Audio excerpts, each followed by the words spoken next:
ಓ ರವಿಕುಮಾರ್ ಅವ್ರನ್ನ ಗೆಲ್ಲಿಸ್ಬಿಟ್ರೆ ಹೆಂಗಪ್ಪ law and order ಹೆಂಗಿರುತ್ತೋ ಗೊತ್ತಿಲ್ಲ, ಅವ್ರು ಬಂದರೆ ಏನು ಮಾಡ್ತಾರೋ, ತುಂಬ ಅಗ್ರೆಸಿವ್ ಆಗಿರೋರು ಅನ್ನೋ ಒಂದಿಷ್ಟು ಮಾತುಗಳು ಕೇಳಿ ಬರ್ತವೆ. ಇದು ನಮಗೆ ಕೇಳಿ ಬಂದಿರೋದು. ನಿಮಗೆ ಜನರಿಂದ ಯಾವ ಆರೋಪಗಳು ಕೇಳಿ ಬಂದವು, ಏನು ಅನ್ನಿಸ್ತು, ಹೇಗೆ ರಿಯಾಕ್ಟ್ ಮಾಡ್ತೀರಿ ತಾವು ಅದಕ್ಕೆ?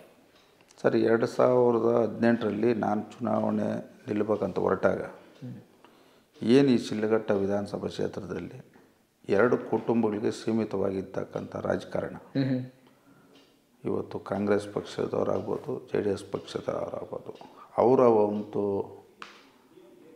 ಜೊತೆಯಲ್ಲಿದ್ದಂಥವ್ರು ಅವರ ಅಭಿಮಾನಿಗಳು ಶಿಡ್ಲಘಟ್ಟ ವಿಧಾನಸಭಾ ಕ್ಷೇತ್ರದಲ್ಲಿ ರವಿಕುಮಾರ್ ಅವರು ಅಧಿಕಾರಕ್ಕೆ ಬಂದುಬಿಟ್ರೆ ಈ ಕ್ಷೇತ್ರದಲ್ಲಿ ಭಾಳಷ್ಟು ಗಲಾಟೆಗಳು, ರೌಡಿಸಮ್ಮು, ಇನ್ನೊಂದು ಮತ್ತೊಂದು ಅಂತೇಳಿ ಅಪಪ್ರಚಾರ ಮಾಡಿದರು. ಆ ಒಂದು ಅಪಪ್ರಚಾರ ಎಲ್ಲೋ ಒಂದು ಕಡೆ ಸಮ್ ಪರ್ಸೆಂಟೇಜ್ ಆಫ್ ಜನ ಇದು ನಿಜಾನೇ ಅನ್ಕೊಂಡಿದ್ರು. ಅದು ಜನಕ್ಕೆ ರಿಯಾಲಿಟಿ ಗೊತ್ತಾಗಬೇಕಾದ್ರೆ ಸುಮಾರು ಅಲ್ಲ, ಈಗ ರಿಯಲೈಸ್ ಆಗಿದೆ ಅಂತ ಅಂದ್ಕೊಳ್ಬೋದಾ? ಗೊತ್ತಾಗಬೇಕಾದ್ರೆ ಸುಮಾರು 6 ವರ್ಷ ಸಮಯ ತಗಂತು.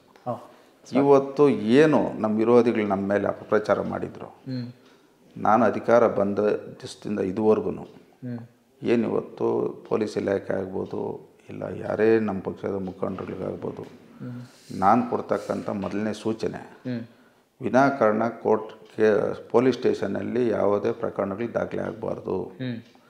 ಕೆಲವು ಸಂದರ್ಭದಲ್ಲಿ ಹಳ್ಳಿಗಳಲ್ಲಿ ಏನೋ ಒಂದು ಅತಾಚೂರವಾಗಿ ಗಲಾಟೆ ಆಗ್ತದೆ, ಕೂತು ಅದನ್ನ ಮನವೊಲಿಸಿ ನೀವು ಪ್ರಕರಣಗಳ ಅವ್ರ ಮೇಲೆ ಮಾಡ್ತೀರ, ಕೇಸ್ ಹಾಕ್ತೀರ, ಬಗೆಹರಿಸ್ತಕ್ಕಂಥ ಕೆಲಸ ಮಾಡ್ಬೇಕಂತೇಳಿ ಸಂಬಂಧಪಟ್ಟಂಥ ಸರ್ಕಲ್ ಇನ್ಸ್ಪೆಕ್ಟ್ರು, ಸಬ್ ಇನ್ಸ್ಪೆಕ್ಟ್ರು ಎಲ್ರಿಗೂ ನಾನು ಗಮನಕ್ಕೆ ತಂದಿದ್ದೀನಿ.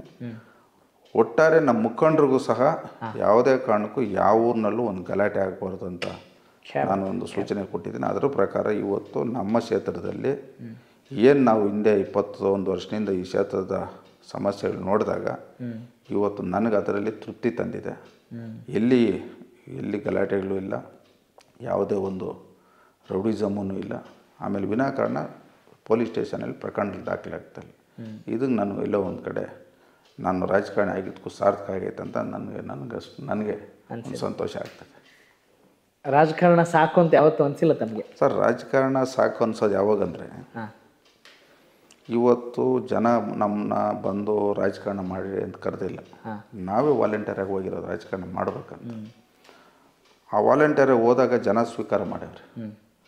ಇನ್ನು ನಾವು ಇರೋ ತನಕ ಆ ಜನಕ್ಕಾಗಿ ನಾವು ರಾಜಕಾರಣ ಮಾಡಬೇಕು. ಆ ರಾಜಕಾರಣ ಹೇಗಿರ್ಬೇಕಂದ್ರೆ ನಾವು ಇಂಥ ವ್ಯಕ್ತಿಗೆ ಬೆಂಬಲ ಕೊಟ್ಟಿರೋದನ್ನು ನಾವು ಸಾರ್ಥಕ ಆಯ್ತಪ್ಪ ಅನ್ನೋದು ಜನಗಳ ಮನಸ್ಸಲ್ಲಿ, ನಮ್ಮ ಮುಖಂಡರ ಮನಸ್ಸಲ್ಲಿ ಬರಬೇಕು. ಇದು ನಮ್ಮೊಂದು ಆಲೋಚನೆ.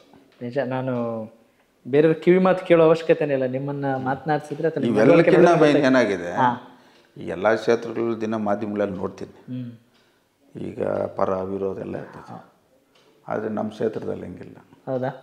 ಎಲ್ಲ ಸಮಾನತೆ ಏನಿದ್ರೆ ಅದು ಹೋಗ್ತಾಯಿತ್ತು ಅಷ್ಟೆ. ಟ್ರೂತ್ಫುಲ್ ಆಗಿದ್ದೀರಿ ಅಂತ.